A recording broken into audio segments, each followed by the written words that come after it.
الحمد لله رب العالمين والعاقبة للمتقين وصلى الله وسلم وبارك على نبينا محمد وعلى آله وصحبه أجمعين ومن تبعهم بإحسان إلى يوم الدين.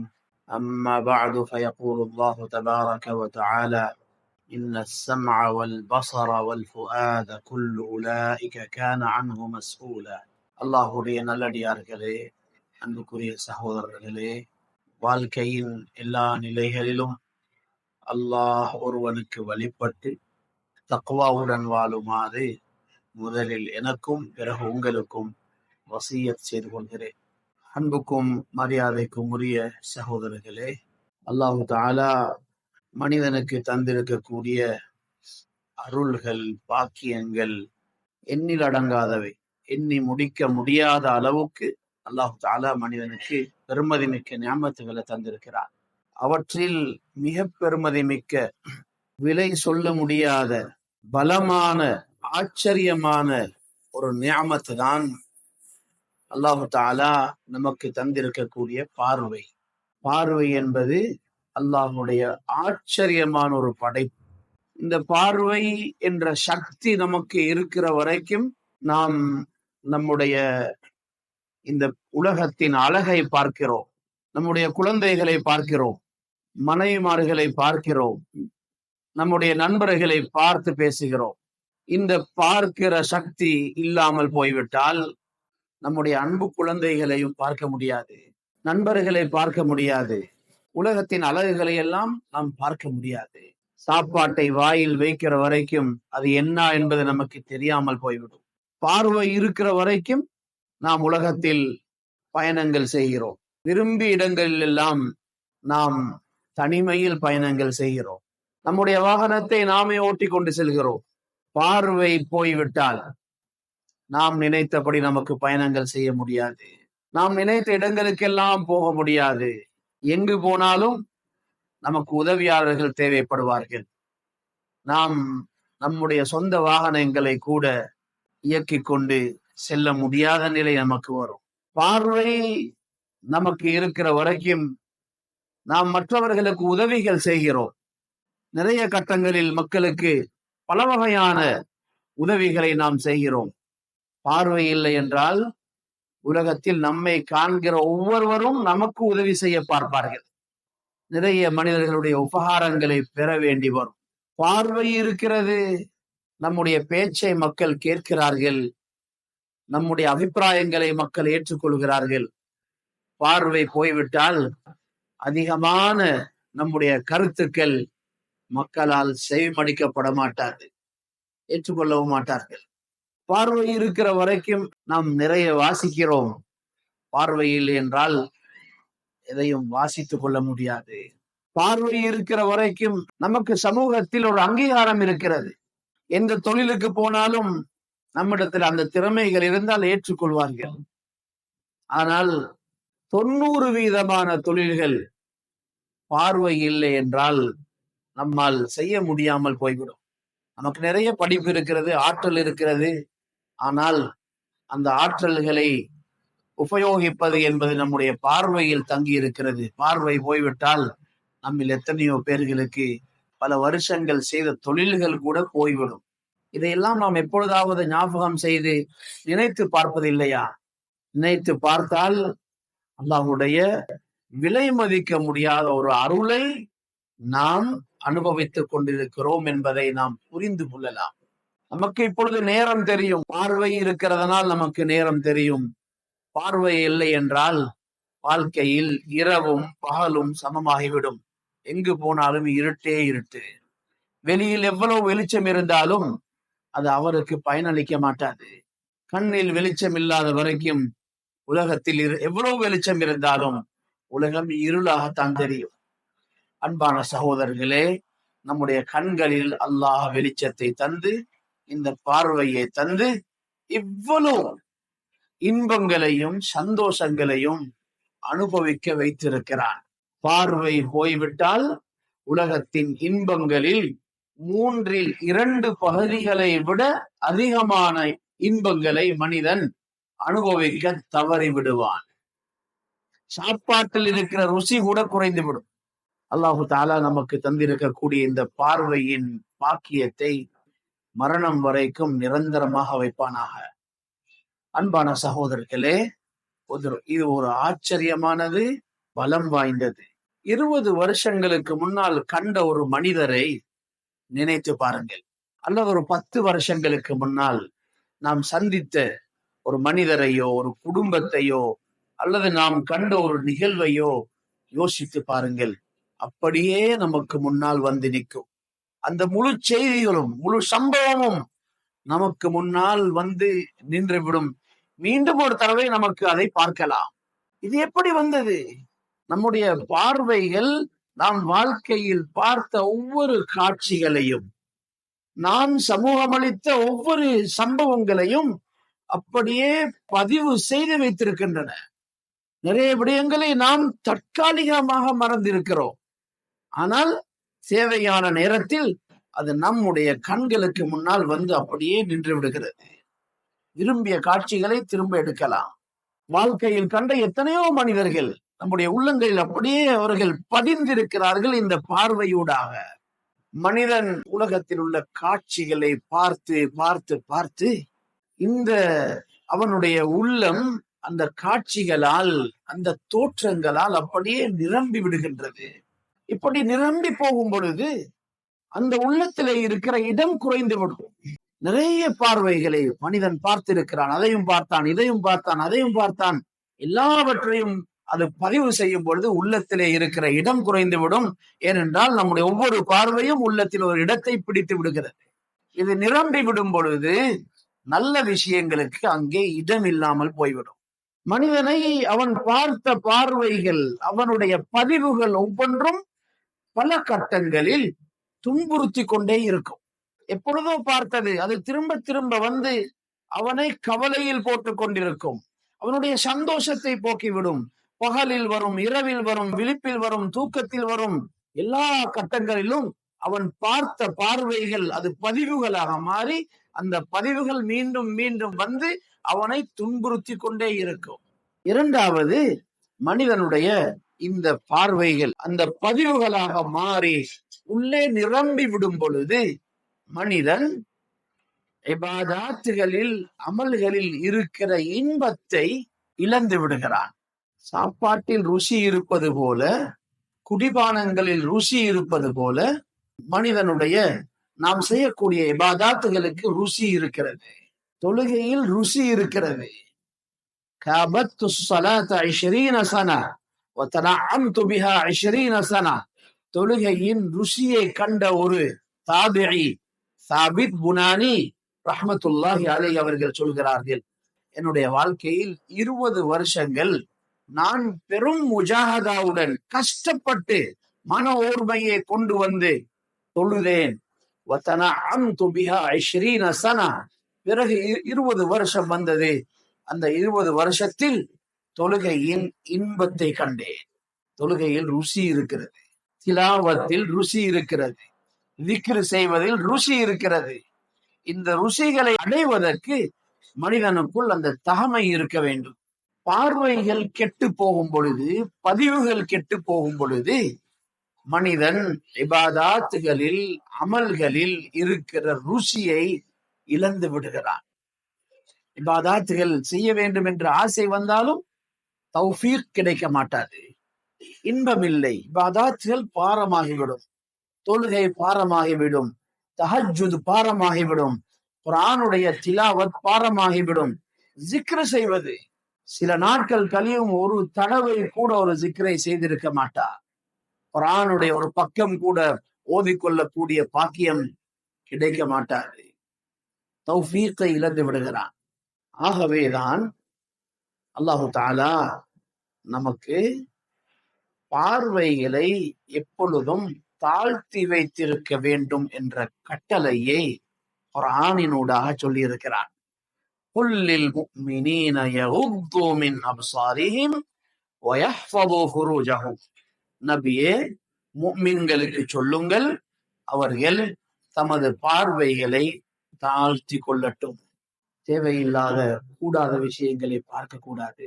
وَيَحْفَظُوا فُرُوجَهُمْ மேலும் அவர்கள் தம்முடைய மர்மஸ்தானங்களை பாதுகாத்துக் கொள்ள சொல்லுங்கள். ذَلِكَ أَزْكَى لَهُمْ يعني ذَلِكَ أَزْكَى لَهُمْ أي لِقُلُوبِهِمْ அது அவர்களுடைய உள்ளங்களுக்கு மிக பரிசுத்தமாக இருக்கும். உள்ளங்களை சுத்தமாக வைத்திருக்க வேண்டும் என்று விரும்புகிற முஃமின்கள் செய்ய வேண்டிய முக்கியமான ஒரு காரியம்தான் அவர்களுடைய பார்வைகள் தாழ்ந்து இருக்க வேண்டும். பார்வைகளை கட்டுப்படுத்திக் கொள்ள வேண்டும். நபியுல்லாஹி ஸல்லல்லாஹு அலைஹி வஸல்லம் அவர்கள் சொல்கிறார்கள், அந்நظر سهم مسموم من سهام الشيطان. மனிதனுடைய பார்வை என்பது ஷைத்தானுடைய நஞ்சு பூசப்பட்ட அம்புகளில் ஒரு அம்பு. ஒரு அம்பு நம்மை தாக்கினால் அதுவே ஆபத்தானது. அதில் நஞ்சு பூசப்பட்டிருந்தால் அதனுடைய ஆபத்து இன்னும் பல மடங்காகிவிடும். ஷைத்தானுடைய நஞ்சு பூசப்பட்ட அம்புதான் மனிதன் பார்க்கக்கூடிய தவறான பார்வைகள். மன் தரகஹு ஹௌஃபன் லில்லாஹ், அல்லாஹ்வுக்கு பயந்து ஒரு தவறான பார்வையை பார்க்கிற சந்தர்ப்பம் வரும் பொழுது அல்லாஹ்வுக்கு பயந்து, என்னுடைய ரப்பு என்னை பார்த்து கொண்டிருக்கிறான், நான் இதை பார்க்க கூடாது என்று அல்லாஹ்வுக்கு பயந்து அந்த கெட்ட பார்வையை விட்டு பார்வையை தாழ்த்தி கொண்டால், அதை பார்ப்பதை விட்டு விட்டால், அஸாபஹு ஈமானன் யஜிது ஹலாவதஹு ஃபீ கல்பிஹி, அல்லாஹ் தஆலா உலகத்திலேயே அந்த முஃமினுக்கு ஒரு பரிசு கொடுப்பார். அது என்ன பரிசு என்றால் சொன்னார்கள், அவனுக்கு ஈமான் என்ற ஒரு பரிசை கொடுப்பார். அதனுடைய ருசியை அவர் உள்ளத்திலே காண்பார். அல்லாஹ் தஆலா எங்கள் எல்லோருக்கும் அந்த ருசியை தருவானா. அன்பான சகோதரர்களே, இபாதத்துகளை ருசிக்கிற இன்பத்தை நாம் இழந்திருக்கிறோம். பிரதானமான காரணம் இந்த அம்பினால் நாம் தாக்கப்பட்டிருக்கிறோம். இந்த காலத்தை பொறுத்தவரையில் இந்த காலத்துடைய மிக பெரும் போராட்டங்களில் ஒன்றுதான் பார்வைகளை தாழ்த்துவது என்பது. ஆரம்பத்தில் இந்த போராட்டம் கடும் கஷ்டமாக இருந்தாலும் பழகிவிட்டால் இன்ஷா அல்லாஹ் இதனுடைய இன்பத்தை காணலாம். வாலிபத்தில் சில கட்டங்களில் மனிதனுக்கு சில ஆசைகள் மிக பலமாக வரும். அந்த நேரங்களில் ஒரு மனிதன் தன்னை கட்டுப்படுத்திக் கொள்கிற அந்த தன்மையை, அந்த பக்குவத்தை அவன் உருவாக்கி கொள்ளவில்லையானால் வயோதிபத்திலும் அவன் தன்னுடைய கண்களை கட்டுப்படுத்திக் கொள்ள மாட்டான். 60 வயதாகிவிட்டது, அவனுக்கு ஆபாசங்களை பார்ப்பதற்கு எந்த தேவையும் இருக்க மாட்டாது. ஆனாலும் அவனால் தன்னுடைய கண்களை கட்டுப்படுத்திக் கொள்ள முடியாமல் போகும். மிக பெரும் ஒரு முஜாஹதா செய்து, நஃப்சுடன் போர் செய்து இந்த பக்குவத்தை உருவாக்கி கொள்ள வேண்டிய தேவை இருக்கிறது. அந்த பக்குவம் உரிய காலத்தில் உருவாக்கப்பட வேண்டும். நம்முடைய உடலுடன் ஒப்பீடு செய்யும் பொழுது நம்முடைய கண்கள் மிகச்சிறியது. இந்த கண்களை கையில் எடுத்து, அந்த 2 பந்து போன்று இருக்கக்கூடிய 2 பால்ஸ், அதை கையில் எடுத்து அதை அப்படியே கசக்கி விட்டால் அதற்குள் எதுவும் இல்லை, வெறும் தண்ணீர் தான். அதிலிருந்துதான் இப்படிப்பட்ட ஒரு சக்தியை அல்லாஹ் வெளிப்படுத்தி இருக்கிறான், வெளிச்சத்தை தந்திருக்கிறான். இந்த 2 சிறிய உறுப்புகள் நம்மை மேய்க்க கூடாது. அந்த கண்களுக்கு நாம் அடிமையாகிவிடக் கூடாது. மனிதன் இந்த கண்களை கட்டுப்படுத்தி கொள்ள முடியாத ஒரு நிலை உண்டாகிவிட்டால் சில பொழுது இந்த கண்கள் அவனுடைய இவ்வளவு பெரிய உடலை பாதையில் கேவலமாக இழுத்து செல்லும். அவனுக்கே தெரியாது நான் என்ன செய்து கொண்டிருக்கிறேன், நான் இவ்வளவு உயர்ந்த அந்தஸ்தில் உள்ளவன், என்னுடைய படிப்பு என்ன, என்னுடைய அறிவு என்ன, நான் எவ்வளவு நல்ல குடும்ப பின்னணி உள்ளவன், நான் எவ்வளவு பெரிய இபாதத்தாளி, என்னை பற்றி மக்கள் எவ்வளவு நம்பிக்கை வைத்திருக்கிறார்கள், எத்தனை பொறுப்புகள் இருக்கிறேன், அத்தனையையும் அவன் மறந்து விடுவான். இந்த கண் அவனை உலகத்தில் சீரழித்து விடும். அந்த அளவுக்கு பலத்தை, நம்முடைய கடிவாளத்தை கண்களுக்கு கொடுத்து விடக்கூடாது. இதை கட்டுப்படுத்திக் கொள்வோம். எப்பொழுதெல்லாம் தவறான விடயங்களை பார்க்கிற சந்தர்ப்பம் வருகின்றனவோ நாம் நினைக்க வேண்டும், அல்ஹம்துலில்லாஹ், ஈமானுடைய சுவையை அடைவதற்குரிய சந்தர்ப்பம் எனக்கு கிடைத்திருக்கிறது. பார்வையை கீழே போட்டுக் கொண்டால் அல்லாஹு தாலா எனக்கு ஈமானுடைய சுவையை தரப்போகிறான். பார்வையை கீழே போடுவதற்கு ஒரு சந்தர்ப்பம் எனக்கு கிடைத்திருக்கிறது. ஒரு காலம் இருந்தது, மக்களுடைய கண்களுக்கு பாவங்கள் அதிகமாக தெரிபடவில்லை. எப்பொழுதோ இருந்து நின்று சில காட்சிகளை காண்பார்கள். அந்த கட்டங்களில் தான் அவர்கள் பார்வையை தாழ்த்த வேண்டும். ஆனால் இன்று உலகம் மாறிவிட்டது. போகிற இடங்களில் எல்லாம் மனிதன் விரும்பியதை பார்க்கிறதுக்கான ஏற்பாடுகள். இந்த கட்டத்தை ஒரு சாரார் நினைக்கலாம், நம்முடைய ஈமானை பாதுகாத்துக் கொள்ள முடியாத ஒரு நிலை துனியாவுக்கு வந்திருக்கிறது என்று நினைக்கலாம். ஆனால் இதை சரியாக யோசித்தால் அல்ஹம்துலில்லாஹ், இந்த பாவங்கள் உலகத்திலே வரக்கூடாது. நம்மை மீறி நாம் விரும்பாமலே இவையெல்லாம் வந்து விட்டன. ஆனாலும் இது நம்முடைய ஈமானை பறிகொடுக்கிற காலம் அல்ல. ஈமானை கூட்டிக் கொள்வதற்கு, ஈமானுடைய சுவையை அனுபவிப்பதற்கு அல்லாஹ் ஒரு சந்தர்ப்பத்தை தந்திருக்கிறான். நான் என்னுடைய பார்வையிலே கீழே போட போகிறேன் என்ற முடிவை எடுத்து பாருங்கள். இன்ஷா அல்லாஹ், நாம் ஒரு படியில் காலை வைத்தால் அடுத்த படியில் ஏறுவதற்குரிய வாசலை அல்லாஹ் திறந்து தந்து விடுவான். நாம் இந்த பாதையில் ஈமானை அதிகரித்துக் கொண்டே செல்லலாம். இரண்டாவது, பாவத்தை எப்படி ஒரு நன்மையை செய்துவிட்டு துஆ கேட்கும் பொழுது அல்லாஹு தாலா அந்த துஆக்களை அங்கீகரிக்கிறான். நன்மைகள் செய்துவிட்டு சதகா கொடுத்து விட்டு துஆ கேட்டால் துஆவை அல்லாஹ் அங்கீகரித்து விடுகிறான். தொழுது விட்டு துஆ கேட்கிறோம், அல்லாஹு தாலா துஆக்களை அங்கீகரிக்கிறான். இதே போல தவறான பார்வைகள், பாவங்களை தவிர்த்து விட்டு கேட்கக்கூடிய துஆக்களையும் அல்லாஹு தாலா ஏற்றுக்கொள்கிறான். ஒரு தவறான பார்வையை விடுவது என்பது ஒரு பாவத்தை விடுகிறோம். அந்த பாவத்தை விட்டு நாம் துஆ கேட்க வேண்டும். யா அல்லாஹ், இந்த காட்சியை பார்க்க வேண்டும் என்று என்னுடைய மனசு ஆசைப்படுகிறது. எனக்கு கடும் ஆசை இதை பார்க்க வேண்டும். ஆனால் உனக்காக இந்த பார்வையை நான் விடுகிறேன். இதற்கு பகரமாக நீ எனக்கு இன்ன தேவையை பூர்த்தி செய்து தர வேண்டும், எனக்கு இதை தர வேண்டும், அதை தர வேண்டும், எனக்கு ஆகிரத்தில் சொர்க்கத்தை பார்க்கிற சந்தர்ப்பத்தை தர வேண்டும் என்றெல்லாம் அல்லாஹ்விடத்திலே நாம் துஆ கேட்க ஆரம்பிக்கலாம். இதை செய்து பார்த்தால் இதில் இருக்கிற இன்பம் தெரியும். இதனுடைய நிறைய ஹைர்களை நாம் இன்ஷா அல்லாஹ் அடைந்து கொள்ளலாம். எப்பொழுதெல்லாம் இப்படியான சந்தர்ப்பங்கள் வருகிறதோ பார்வையை தாழ்த்தி கொண்டு அல்லாஹ்விடத்திலே துஆ கேட்போம். இப்னுல் கையிம் ரஹ்மத்துல்லாஹி அலைஹி அவர்கள் பார்வைகளை கட்டுப்படுத்த தவறக்கூடியவர்கள், கெட்ட பார்வைகளை அதிகம் பார்க்கிறவர்கள், கெட்டவைகளை பார்க்கும் பொழுது பார்வைகளை தாழ்த்த தவறுகிறவர்களுக்கு வரக்கூடிய நஷ்டங்களை பட்டியலிடுகிறார்கள். அவர்கள் சொல்லக்கூடிய ஒரு சில விஷயங்களை இங்கு நான் ஞாபகப்படுத்துகிறேன். சொல்கிறார்கள், யார் தம்முடைய பார்வைகளை கட்டுப்பாடு இல்லாமல் மேய விடுவார்களோ, கண்டதையெல்லாம் விரும்பியதையெல்லாம் பார்க்க விட்டு விடுவார்களோ, அவர்களுக்கு அல்லாஹு தஆலா தொடரான நிரந்தரமான கவலையை சாட்டி விடுவார். அந்த கவலை உள்ளத்தை விட்டு போகவே மாட்டாது. எப்பொழுதும் ஒரு காரணமில்லாத கவலை, கை சேதம் இருந்து கொண்டே இருக்கும். சந்தோஷம் இல்லை. இந்த உலகத்துக்கு ஏற்பட்டிருக்கிற ஒரு பயங்கரமான நோய் இது. யாரை பார்த்தாலும் அவர்களுக்கு சந்தோஷமாக இருப்பதற்குரிய எல்லா சாமான்களும் இருக்கின்றன, எல்லாமே இருக்கிறது. ஆனால் சந்தோஷம் மட்டும் இல்லை. வாழ்க்கையில் கவலை. சொல்கிறார்கள், நிரந்தரமான கவலையை அல்லாஹு தஆலா சாட்டி விடுகிறார். பார்வையை யார் தாழ்த்த ஆரம்பிக்கிறார்களோ அவர்களுக்கு கிடைக்கக்கூடிய முதலாவது பாக்கியம் கவலையில இருந்து விடுதலை கிடைத்துவிடும்.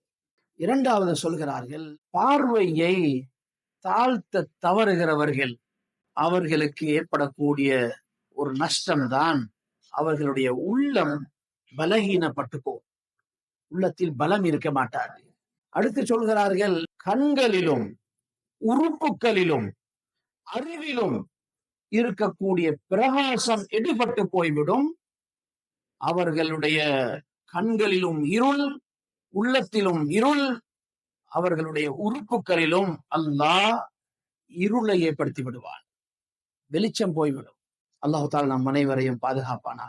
சொல்கிறார்கள், வெளிச்சம், உள்ளத்துடைய வெளிச்சம், அறிவின் வெளிச்சம், உடல் உறுப்புகளுடைய வெளிச்சம், கண்களின் வெளிச்சம் இருக்க வேண்டுமாக இருந்தால் பார்வைகளை தாழ்த்தி கொள்ள வேண்டும். அடுத்து சொல்கிறார்கள், பார்வைகளை தாழ்த்த தவறியவர்கள், தவறானவற்றை தொடர்ந்து யார் பார்க்கிறார்களோ அவர்களுக்கு ஏற்படக்கூடிய ஒரு நஷ்டம்தான், அவர்கள் தம்முடைய இச்சைகளுக்கு அடிமைப்பட்டு விடுவார்கள். மனதில் வரக்கூடிய ஆசைகள், இச்சைகளை அடக்கி கொள்ள முடியாத ஒரு நிலை அவர்களுக்கு வந்துவிடும். இச்சைகள் என்பது மனிதனுடைய சிபாத்துகளில் மிக மோசமான ஒன்று. இச்சைக்கு அடிமைப்பட்டவர்கள் மீண்டும் நல்ல நிலைக்கு திரும்பி வந்து கொள்ள மாட்டார்கள். மிக கஷ்டம். இச்சைகள் அறிவுள்ள மனிதர்களை மிருகங்களாக மாற்றிவிடும், பெரியவர்களை சிறுவர்களாக மாற்றிவிடும், கண்ணியமான உயர்ந்த பதவிகளில் இருக்கக்கூடியவர்களை கீழ்த்தரமானவர்களாக மாற்றிவிடக்கூடிய ஒன்றுதான் இச்சைகள். அல்லாஹ் தஆலா மிருகங்களுக்கும் இச்சைகளை வைத்திருக்கிறான், மனிதனுக்கு இச்சையை கொடுத்து கூடவே அறிவை கொடுத்தான். இந்த அறிவை வைத்து மிருகங்கள் போல நீ ஆகிவிடக் கூடாது என்று சொல்லி அல்லாஹ் நமக்கு வழிகாட்டி இருக்கிறான். இச்சைகளுக்கு அடிமையாகும் பொழுது மனிதன் மிருகங்களை விட கெட்டவனாக, கேவலமானவனாக மாறிவிடுகிறான். அந்த நிலை மனிதனுக்கு வருவதற்கு பிரதானமான ஒரு காரணம் பார்வைகளை பயன்படுத்துவதில் பக்குவம் இல்லாமல் இருப்பது, பார்வைகளை மேய விடுவது என்று சொல்லி ஒரு பெரிய பட்டியலை அவர்கள் போட்டிருக்கிறார்கள். அன்பான சகோதரிகளே, நாம் இந்த கட்டுப்பாட்டை ஏற்படுத்திக் கொள்வோம். நாம் பாதிக்கக்கூடிய ஸ்மார்ட் போன்கள் நம்மை விடவும் 500-600 மடங்கு சிறியது. நம்முடைய பாரத்தை விடவும் 600 மடங்கு சிறியது. இவ்வளவு சிறிய ஒரு படைப்பு, இவ்வளவு சிறிய ஒரு பொருள் நம்மை அடிமைப்படுத்தி விடக்கூடாது, இதை பாவிக்க கூடாது என்று சொல்ல முடியாது. அதில் நிறைய அல்லாஹுடைய ஒரு நியமம், மனிதனுடைய எத்தனையோ காரியங்களை அது இலகுபடுத்தி விட்டது. ஆனால் நம்முடைய கடிவாளத்தை அதன் கையில் கொடுத்து விடக்கூடாது, அது நம்மை ஆட்சி செய்யக்கூடாது, அதை நாம் ஆட்சி செய்வோம். பார்க்க கூடாதவைகள் வருகிறதா தட்டி விட்டு போய் கொண்டே இருப்போம். இது கூடாது, இது கூடாது. இன்ஷா அல்லாஹ் மக்கள் நினைப்பார்கள் நாம் ஏதோ உலக வேலையில இருக்கிறோம் என்று. ஆனால் உண்மையில் நாம் சொர்க்கத்தை சம்பாதித்துக் கொண்டிருப்போம். நன்மைகள் கூடிக்கொண்டே செல்லும், ஈமானுடைய இன்பம் அதிகரித்துக் கொண்டே செல்லும். தனிமைகள் இருக்கும் பொழுது அப்படிப்பட்ட எண்ணங்கள் வந்துவிட்டால், உணர்வுகள் வந்துவிட்டால், மனிதன் முதலாவது செய்ய வேண்டிய வேலை அந்த இடத்தில் இருந்து தன்னுடைய உடலை வேறு இடத்துக்கு மாற்றிவிட வேண்டும். எந்த இடத்தில் மனிதனுடைய உணர்வுகள், கெட்ட உணர்வுகள் வர ஆரம்பிக்கிறதோ, மனிதன் செய்ய வேண்டிய முதல் முயற்சி இடத்தை மாற்றிவிட வேண்டும். நபி ஸல்லல்லாஹு அலைஹி வஸல்லம் அவர்கள் சொன்னார்கள், கெட்ட கனவு ஒன்று கண்டால், கெட்ட கனவு கண்டால் என்ன செய்ய வேண்டும் என்று கூட நமக்கு சொல்லி தரப்பட்டிருக்கிறது. அதிலே ஒன்றுதான் எந்த முறையில் அவர் படுத்திருந்தாரோ அந்த படுக்கை முறையை மாற்றிவிட வேண்டும். கனவுக்கு கூட சொல்லப்பட்டிருக்கிறது. பாவங்கள்ல இருந்து நம்மை பாதுகாத்துக் கொள்வதற்கு மிக முக்கியமான ஒரு அம்சம்தான் அந்த இடத்தை நாம் மாற்றி விடுவது. என்ன எல்லாம் முயற்சிகள் செய்து, நம்முடைய நஃப்சுடன் போராட்டங்கள் செய்து இந்த பக்குவத்தை ஏற்படுத்திக் கொள்ள முடியுமோ அந்த பக்குவத்தை நாம் ஏற்படுத்திக் கொள்வோம். இன்ஷா அல்லாஹ் நாம் உலகத்தில் பார்த்ததை விடவும், உலகத்தில் பார்க்க முடியுமானதை விடவும் மிக பெரும் இன்பங்களை அல்லாஹு தஆலா சொர்க்கத்தில் பார்ப்பதற்கும், சுவைப்பதற்கும், அனுபவிப்பதற்கும் படைத்து வைத்திருக்கிறான். இன்ஷா அல்லாஹ் அங்கே போய் நாம் பார்த்துக் கொள்வோம், அங்கே போய் நாம் அனுபவித்துக் கொள்வோம். அல்லாஹு தஆலா நம் அனைவருக்கும் அருள் செய்வானா. யா அல்லாஹ், நம்முடைய பாவங்களை மன்னிப்பாயா, நம்முடைய பெற்றோர்களை மன்னிப்பாயா, மும்மினான ஆண்கள் பெண்கள் அனைவரையும் மன்னிப்பாயா. உலகம் எல்லாம் யா அல்லாஹ் யாரெல்லாம் மூமின்கள் கஷ்டப்பட்டு கொண்டிருக்கிறார்களோ, அநீதிக்குள்ளாக்கப்பட்டிருக்கிறார்களோ, எல்லோருக்கும் உதவி செய்வாயா. உன்னுடைய உதவியை அவசரப்படுத்தி விடுவாயா.